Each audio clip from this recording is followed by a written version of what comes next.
What's up, Westport? Welcome to an episode of Howl Time. My name is Anthony, and we are here with Mrs. Cook and Officer Pope.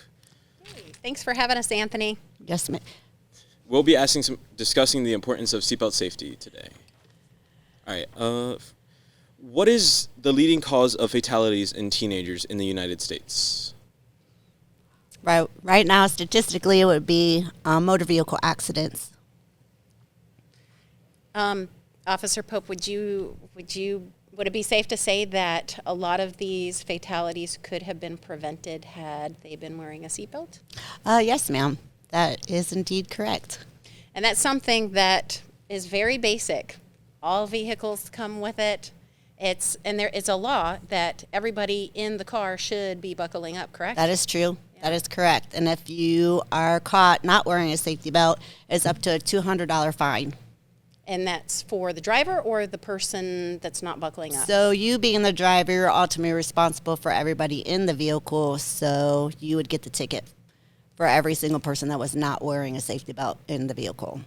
And just considering the fact that the statistics are so high, and they're related to fatalities of teen drivers, thinking about something as simple as buckling up to prevent that, it's so easy to do. And whether you're driving a short distance or a long distance, it's something that's easily preventable, just to keep everybody safe.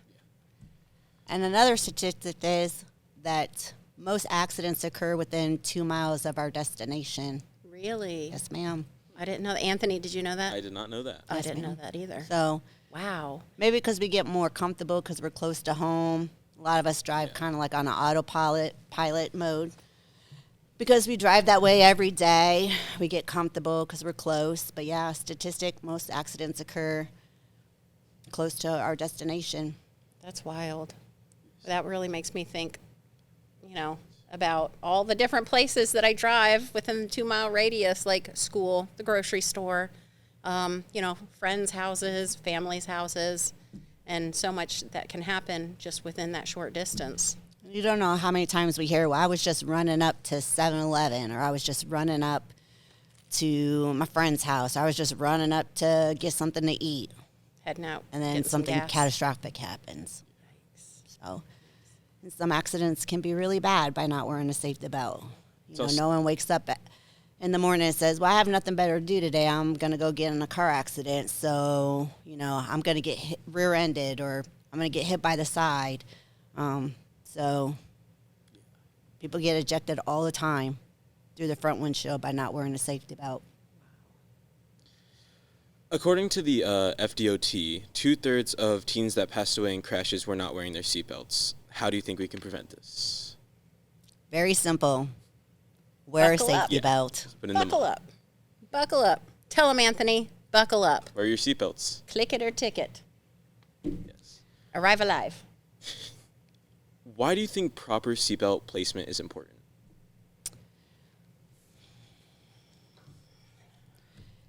The seatbelt is designed to keep you in the seat. It's tested with test dummies and things of such. So I know sometimes, like, if I'm wearing a nice suit or a dress, I'm going to a fancy party, I don't want to get the wrinkles in my dress. So I might put the safety belt under my arm. Well, then it's not across my waist or my chest.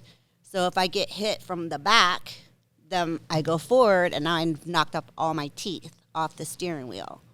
So same with, like, if I just unbuckle it and have it, then my bottom half is not secure in the seat.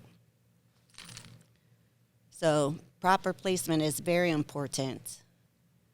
And what I've, seen some children do, because I've worked in the school system for quite some time. I've lived a lot of car lines. So what I've personally seen, a lot of kids do is they'll hop in the back seat. The parent will tell them, put your seatbelt on. They'll put the seatbelt on, and then they'll put that cross body part section behind them. And so they just have a lap belt. And so just thinking about, something routine that you do that you don't even think about. When you're leaving school, you probably live very close to home, and so you don't have that protection that's provided by that crossbody section of your safety belt if you're not wearing it properly. Right. And the seatbelt is designed to actually lock in place. So I believe, like, if there was an impact, it locks where it's at, which would lock you into the seat. Tug on it. So you're not able to go forward or left or right. And then when you're talking about the brain, I mean, it's so delicate. And whiplash and these minor injury or these minor accidents that turn into major injuries. Sorry. Specifically because we didn't have the proper placement of the seatbelt. Wow. Interesting. How do you think the Click It or Ticket initiative has helped improve the number of seatbelt related incidents to fatalities? Well, because no one wants to pay $200 a ticket 10 times. That's $2,000. Yeah. It can get very costly if you're caught numerous times. I have a question for Officer Pope. How easy is it to see when people don't wear their seatbelts? Oh, we can see. We can see. I mean, think about how many times you're driving and you look over and there's a police officer right next to you. I mean, that's easy. I can see right into the car. If you're coming at me or I'm coming towards you, I can see. If I'm not sure, I'll pull up next to you and look in your car. So that's like a real hard thing to hide. Do you ever, when you do that, I'm just thinking, not from personal experience, because I always put my seatbelt on as soon as I get in the car. Anyway, so do you ever pull up beside someone and then when they make eye contact with you, they just slowly Sure. put their Sure. It does happen. give them a thumbs up? And sometimes I just tell them, just remind them, because we're busy. We got lots of things going on.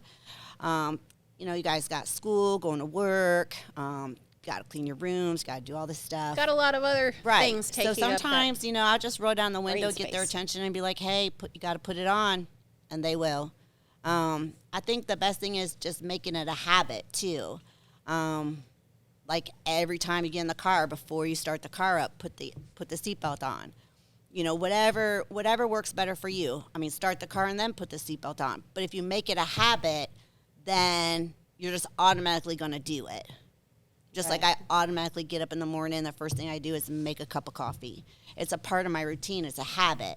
Does that make sense? Yeah. Mm-hmm. I mean, so you said it's $200 for It's a around ticket? $200. There are a lot of other things that I'd prefer to spend $200 on than a ticket for a seatbelt. Mm-hmm. That And I takes actually 2 think, seconds to do. and I would have to check. So don't. But I don't think a seatbelt is something that students would be eligible to go through the driver certification, redo the driver class. I don't think the seatbelt is something that you can fight so you wouldn't get points and not pay. I don't think that's part of the eligibility for removing that off the driver's license. Because it's so simple. Right. How do you think teens committing to wearing seatbelts will lead to less fatalities? It's a preventative procedure. Yeah. It's a preventative measure. And it's one of the very first things, like if you've ever taken driver's ed on campus, that's like one of the very first basic functions and parts of the car that you learn about, like, what to do. You get in, you buckle your seatbelt, you adjust your mirrors, you check your gauges. Those are just those basic functions that, sometimes when you're in a hurry or you have a lot of other things on your mind, you just kind of fly right through that routine, and it might be something small that falls off the plate. Most of the new cars now have like that little dinging sound, and it'll sense if somebody's sitting in the passenger seat. So if I'm driving, I'm buckled up. If I've got somebody in my front passenger seat and that sensor, like the light, goes off and it senses somebody sitting in the seat, it will continue to ding until that seatbelt buckle is clicked in place. I have a question for you, Officer Pope, for the actually wearing the seatbelts. If the driver's wearing the seatbelt but not like a passenger or something, does the driver still get the ticket for the passenger not wearing the seatbelt? I do believe so, yes. Okay. Because ultimately the driver is responsible for every passenger in the car and anything that's in the car. So I do believe that the driver gets the ticket. I know parents will get the ticket as far as unbuckled children in the back. So ultimately the driver's responsible. Thank you. Is it like $200 per person? So I think so. That would be something Yikes. I'd have to check, but it does get pretty costly. I mean, if you're driving your friends to the football game and there's 5 of you in there and all 5 doesn't have a safety belt on. That's $1,000. Yeah. That's $1,000. Well, $1,000 for the ticket, but saving your life is Right. priceless. And I think that's the thing, too, right there, when you're talking about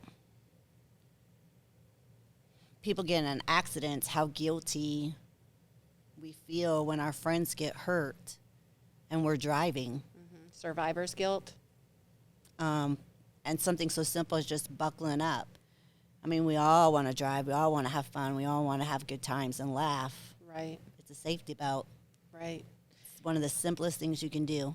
And it is a very sensitive topic. I mean, there are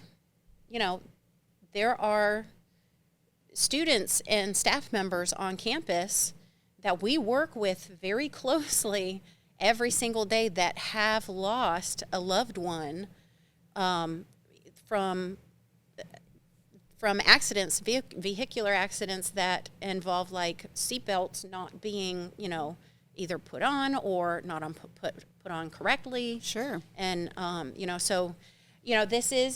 this whole week, Battle of the Belts is to raise awareness about seatbelt safety and promote it. You guys have been provided with like a starting survey that we had it on the PAC Minute, but and then at the end of the week, you're also going to be asked to have an ending survey, and a lot of this is to raise awareness. But when you take the time and have these conversations, you'll start learning and hearing about these people in your direct community that have been affected by, either the use or non-use of safety belts.